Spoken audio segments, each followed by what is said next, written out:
বন্ধুরা, আজকের ম্যাচে এমন এক ঘটনা ঘটল যেটা দেখে অবাক পুরো ক্রিকেট দুনিয়া। ভারতীয় মহিলা দল আজ দেখিয়ে দিল কিভাবে খেলা যায় আক্রমণাত্মক ক্রিকেট।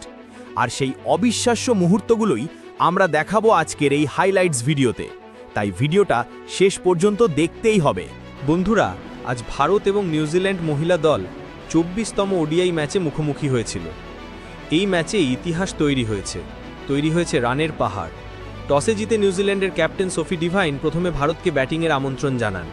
সেই সিদ্ধান্ত যে কতটা ভুল ছিল তা স্কোরবোর্ড দেখলেই বোঝা যায়।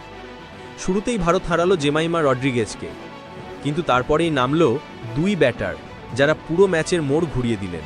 কথা হচ্ছে স্মৃতি মন্ধানা এবং ওপেনার প্রতিকা রাওয়ালকে নিয়ে। প্রতিকা রাওয়ালের কি অসাধারণ ধৈর্য! তিনি 134 বলে করলেন 122 রান করেন, 13টি চার এবং 2টি ছক্কা।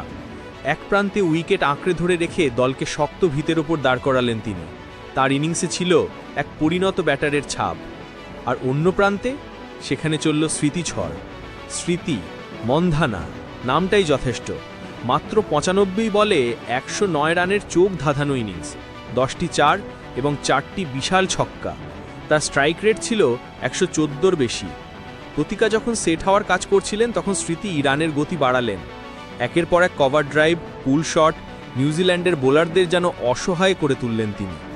এই দুই তারকার ব্যাট থেকে এলো এক বিশাল পার্টনারশিপ, যা ভারতকে 300 রানের দিকে এগিয়ে নিয়ে গেল।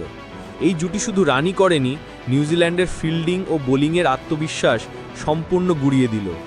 শেষ পর্যন্ত সুজি বেটসের হাতে ক্যাচ দিয়ে আউট হন স্মৃতি, আর প্রতিকা ফেরেন কারের বলে ক্যাচ দিয়ে।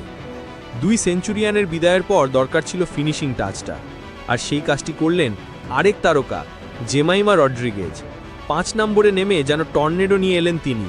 মাত্র 55 বলে 76 রানের এক বিস্ফোরক ইনিংস, 11টি বাউন্ডারি, স্ট্রাইক রেট প্রায় 140।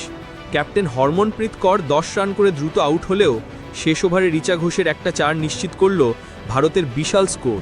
রিচা ঘোষ মাত্র 1 বলে করলেন 4 রান, স্ট্রাইক রেট 400, অবিশ্বাস্য। সব মিলিয়ে 49 ওভারে 3 উইকেটে 340 রানের এক বিশাল স্কোর খাড়া করল ভারতীয় মহিলা দল।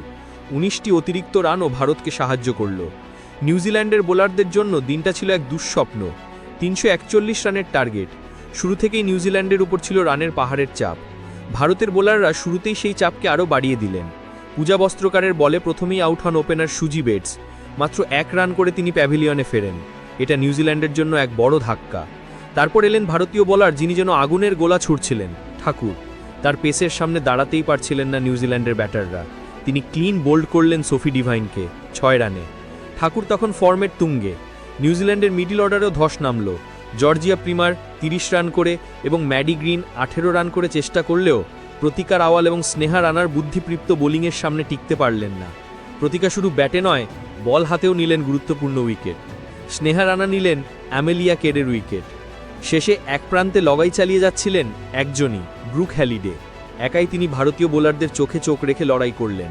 61 বলে 52 রানের এক লড়াকু ইনিংস খেললেন, 6টি বাউন্ডারি হাঁকালেন।